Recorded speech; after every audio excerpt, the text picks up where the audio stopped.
Bem-vindos ao curso de Programação para Dispositivos Móveis. Hoje nós vamos começar com uma introdução. Nossa agenda é falar um pouco do mercado de mobile, um pouco de design para aplicativos, monetização, que é como ganhar dinheiro com seu aplicativo, e algumas dicas para ter um bom app ou game. O mercado de Android é um mercado bem grande. O mercado geral de mobile é de 26 bilhões de dólares, contando todas as plataformas Android, iOS, Windows Phone e as menores que ainda existem. O mercado de Android em si é de 1 bilhão de usuários, é muito grande. Só que ele tem 1 milhão de apps na Play Store. Então, apesar de você, em potencial, ter muitos clientes, você também tem muita concorrência. O mercado de iOS é um pouco menor, tem 700 milhões de usuários. E tem 1 milhão de apps na App Store também. Então você tem mais concorrência aqui no Android e menos usuários em potencial para o seu app. Já falando de Windows Phone, é um mercado mais jovem e é menor. Ele tem 50 milhões de usuários e eles têm uma tendência, pelo menos na opinião da Microsoft, a chegar a 200 milhões até o fim do ano que vem. Eles têm 320 mil apps na Microsoft Store. Isso é uma coisa que pode ser explorada, porque eles têm 1/3 só do volume de apps que tem nas outras stores. Então, talvez até valha a pena programar um app para Windows. Um último dado que é bem interessante de mercado é que o Brasil é o segundo maior país em volume de downloads na Play Store. Então, o nosso mercado aqui é bem grande. Falando de vantagens desse mercado de apps ou games para mobile. Primeiro, a barreira de entrada é baixa. O que quer dizer isso? É que você não precisa gastar um monte de dinheiro e ter um monte de ferramentas especiais para entrar nesse mercado. Basta você ter o seu computador com os aplicativos certos que você vai poder fazer um app, um game para Android. As lojas de apps são acessíveis para qualquer pessoa, o que quer dizer que você não vai ter trabalho pensando estratégias de distribuição de software. Então, você não vai precisar ter um site que distribui o seu jogo ou o seu app para outros, para o usuário final. Não vai precisar gerenciar downloads, não vai precisar gerenciar licenças, chaves, etc. A loja vai fazer tudo isso para você. Basta o seu app estar em conformidade com o regulamento da loja, você faz o upload e ele já está disponível para qualquer pessoa. E a terceira vantagem é que esse mercado tem uma monetização fácil, ou seja, é fácil você ganhar dinheiro com app ou com game. O que é essa monetização? Tem uns dados que são importantes para pensar na estratégia da monetização. 6% só dos brasileiros pagam por bens virtuais. Então, quando você lançar o seu app, se ele for pago na Play Store, ou na Apple Store, ou na Microsoft Store, só 6% do mercado brasileiro vai comprar o seu app. Então você reduz os seus clientes em potencial a 6% do mercado, que é muito pouco. Agora, por outro lado, 74% dos brasileiros usam publicidade virtual. Então, o que isso quer dizer? Se você colocar um anúncio no seu app ou no seu game, você tem 74% dos brasileiros clicando nesse anúncio. Então, você já tem uma fatia muito maior de mercado de novo.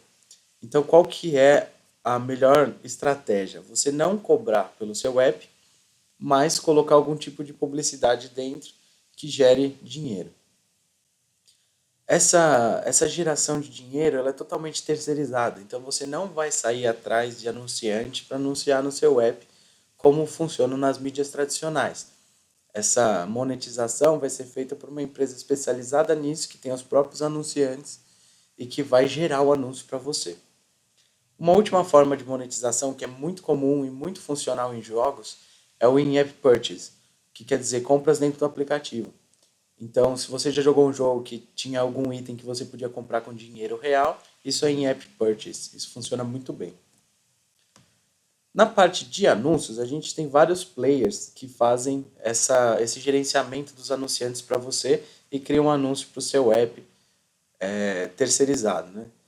O melhor deles é o AdMob, que é o AdWords do Google, só que versão mobile. Tem 1 milhão de anunciantes e já está pagando cerca de US$ 500 mil ao ano para os donos de aplicativo, digamos assim. A gente tem várias outras opções, das quais eu queria só destacar o iAd, se você estiver usando plataforma Apple.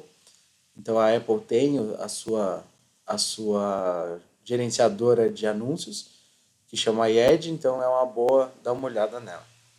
E o outro que eu queria destacar é o HeavyMob, que é o brasileiro mais atuante. Então, para o nosso mercado, vale a pena dar uma olhada nesse cara. Seu app não precisa ter uma monetização só, nem um anunciante só. Então, vale a pena, se você tiver tempo e etc., olhar todos e ver quais ou qual é melhor para você usar no seu app. Você pode usar sempre mais de um sem problema. Qual que é a vantagem de ter esses anúncios terceirizados? A primeira vantagem é que eles têm uma segmentação muito boa. Ou seja, quando você solicita um anúncio para eles, eles vão escolher um anúncio de acordo com o seu aplicativo que ele faz, ou o seu jogo, e eles vão escolher de acordo com as informações que eles têm da nuvem. Ou seja, se você está usando o Google sabe as preferências de busca dos e-mails e etc. daquela pessoa que está jogando o seu jogo ou que está usando seu aplicativo. Então ele escolhe um anúncio que vai funcionar melhor para aquela pessoa, gerando mais cliques. Então, esse gerar mais cliques a gente chama de aumentar a relevância do anúncio. Então, aquele anúncio faz mais sentido para a pessoa que está usando o app. A outra parte que é super vantajosa para quem criou o aplicativo é que o pagamento é muito simples e ele é garantido. Esses players são grandes e eles pagam direito. Então, alguns vão precisar da sua conta no banco e eles mesmos vão depositar a partir de um determinado valor que você ganhar. Outros pagam por PayPal e etc. E a última vantagem é que assim, eles têm uma estimativa de ganhos para 1.000 cliques do seu segmento. Então eles te dizem, olha, nesse segmento você vai conseguir 10 centavos a cada 1.000 cliques. Então você sabe exatamente quanto dinheiro você pode ganhar potencialmente naquele segmento. Uma outra forma, que é o in-app purchase, funciona muito melhor para jogos. O que é, como funciona isso, né? Você, em vez de cobrar pelo aplicativo, você cobra por coisas à venda dentro do aplicativo. Então, se você tem um jogo, ele vai, ele vai permitir que você explore a competitividade e a personalidade de seus jogadores. Como assim explorar isso? Quando o seu jogador está jogando seu jogo, ele pode ter alguma coisa, por exemplo, num jogo de RPG, todo jogador pode ter um cavalo e ter o mesmo cavalo. Mas os jogadores não gostam de ser iguais. Isso é uma coisa da personalidade deles. Então eles vão querer ter um cavalo diferente, um cavalo melhor que o do outro, ou simplesmente mais com visual mais legal. Então você dá a opção deles comprarem cavalos diferentes, por exemplo. E aí você está vendendo uma coisa estritamente estética que não faz parte da mecânica do jogo e mesmo assim os jogadores vão querer comprar porque eles são competitivos, eles querem ser diferentes, eles querem ter o personagem mais legal, eles vão comprar roupas e coisas assim para deixar os personagens deles diferentes do personagem padrão que todo mundo tem. Qual que é a grande vantagem do in-app purchase? Ele tem uma barreira de compra bem menor. Então é uma compra por impulso. E aí você tem que utilizar essa compra por impulso a seu favor. E como fazer isso? Você tem que diminuir o número de cliques que o cara dá. Desde que ele quer comprar alguma coisa até ele realizar a compra. Então, se você conseguir fazer isso em 2 cliques, que é ele clicar no item e confirmar, você tem o melhor tipo de compra possível. Se você fizer em muitos cliques, ou ele tiver que preencher um cadastro ou alguma coisa assim, ele não vai comprar aquele item mais. Essa compra tem que ser impulsiva. Aí a gente entra em dicas para um bom app ou um bom game. A primeira dica é lança o jogo em diversos idiomas. O Android ele vai juntar todos os textos que tem no aplicativo ou no jogo em um arquivo especial. Então a gente consegue traduzir só esse arquivo, sem traduzir o app inteiro. E isso facilita muito a tradução para outros idiomas. Então, o que eu recomendo, se for fazer um app ou um jogo, no mínimo, português e inglês. Você restringe muito seu mercado se você fizer só em português e só em inglês também. A segunda parte, que é a mais importante dentro das lojas de aplicativos, é o visual do ícone. O ícone tem que ser bonito, chamativo. Ele que vende o seu app. A segunda coisa mais importante para um app é o texto de descrição. Tem que ser claro, bem escrito e tem que instigar a pessoa a baixar o seu app. Se for um jogo, capricha nos screenshots. Então, quanto mais bonito for seu screenshot, mais chance as pessoas têm de baixar. Monetização, então, usar uma plataforma de publicidade para gerar receita ou usar compras dentro do app que sejam coerentes, sem enganar o usuário, ou seja, você não deve vincular a mecânica do seu jogo às compras. Então, o que você não pode fazer, que é uma má prática, é fazer um jogo que só seja jogável se o cara comprar coisas. Isso não é legal, o usuário não gosta desse tipo de jogo. Então, você faz um jogo que, comprando coisas, ele vai ter algo a mais, mas não necessário para passar o seu jogo do começo ao fim. A próxima parte a gente vai falar de feedback. Então, o que é o feedback? Feedback, o primeiro e mais simples, é o feedback de quem está jogando seu jogo ou usando seu app. Então, o que eles têm falado do seu app nas stores? O que eles têm falado nas redes sociais? Quais são os reviews do seu app por parte das pessoas que estão usando? Então, você tem que ler isso, você tem que ficar atento a isso. Outra parte é dados de navegação. Então, onde o usuário clica mais, o que ele vê, o que ele procura, etc. Se você conseguir logar esse tipo de informação para você poder usar a seu favor, você vai conseguir criar interfaces que façam mais sentido para o seu usuário, não para você ou para qualquer coisa, mas para o seu usuário. E aí tem esse feedback 2, são ferramentas de inteligência. Tem N ferramentas de inteligência. Então, hoje a gente tem Analytics disponível para mobile, então você consegue saber da onde os seus usuários estão vindo, o que eles fazem no seu app, etc. Você tem até mapas de calor disponíveis, então você pode saber o que o cara está clicando mais, que partes do seu app são mais quentes do que outras partes. E você tem até algumas funcionalidades para usar a câmera do celular para fazer um teste de usabilidade, como a gente faz para páginas da web, por exemplo, que é seguir os olhos do usuário enquanto ele usa o seu app. Então, o negócio é usar o máximo de ferramentas que você tiver disponível, o máximo de informação que você puder para fazer a interface mais bem feita e que mais atenda às necessidades da pessoa que está usando aquele app. A gente entra numa parte que é testes. Testes são muito importantes. Seu app não pode ter erros, bugs, problemas de versão e etc. Isso é intolerável, assim. Os usuários que entrarem num jogo, por exemplo, e não conseguirem jogar, vão detonar o seu jogo na loja e isso vai começar a criar um problema para você que novos usuários não vão baixar o seu jogo. Então, tomar muito cuidado com erros e bugs. E problemas de versão tem mais um risco em potencial, que é o seguinte. Quando estiver trocando de versão, então seu app ou seu jogo está na versão 1 e você vai lançar a versão 2, você não pode perder os dados do seu usuário de jeito nenhum. O jogador não pode começar o jogo do zero porque você mudou a versão. E nem perder todos os dados que ele pôs no seu app porque você mudou a versão. Então você tem que tomar muito cuidado com isso. Perder dados para nós, desenvolvedores, é o pior cenário que existe. E esse último tópico, ecossistema, é o seguinte: se você tem mais de um app, faz propaganda de um dentro do outro.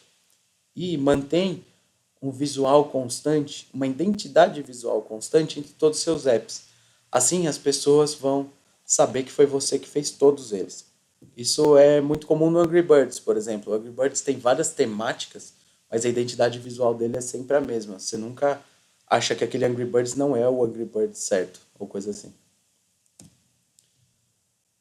E aí a gente tem algumas dicas de design que são o seguinte: a usabilidade tem que ser clara e coerente. Isso é chave. Você não deve colocar um monte de botões que tem funcionalidades que ninguém usa e etc. Você tem que ter a interface mais clara possível para quem está usando o app não se enganar e fazer o que ele quer. O importante é isso, é ele que decide.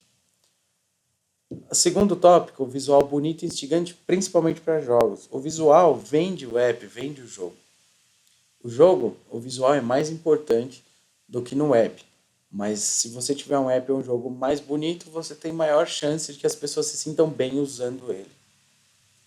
E a terceira dica, que é mais ou menos o que eu já falei antes, é que você tem que fazer do design uma ciência exata. Então, acumule o máximo de informação possível de feedbacks de usuários, de ferramentas de inteligência, de métricas e até ferramentas acadêmicas como ver o que as artes dizem de uma interface harmoniosa. Então, como usar o número de ouro e coisas desse jeito para você ter uma interface harmoniosa. O que o jornalismo diz, por exemplo, que o usuário olha primeiro um lado, depois o outro. Então, um lado é mais nobre que o outro, então você põe as coisas mais importantes do lado certo. Então isso tem na arte, tem no jornalismo, tem no desenho de interfaces, então tem vários livros que ensinam a fazer interfaces, principalmente para web. Então dá uma olhada neles, vale a pena, para você ter a interface mais coerente no final e assim você vai ter o melhor app possível para a pessoa que está usando. Então a gente termina aqui esse, essa apresentação. E aí o que eu quero fazer é dar uma olhada na Play Store para mostrar para vocês o que vocês têm que tomar cuidado quando colocar um jogo lá, ou um app lá.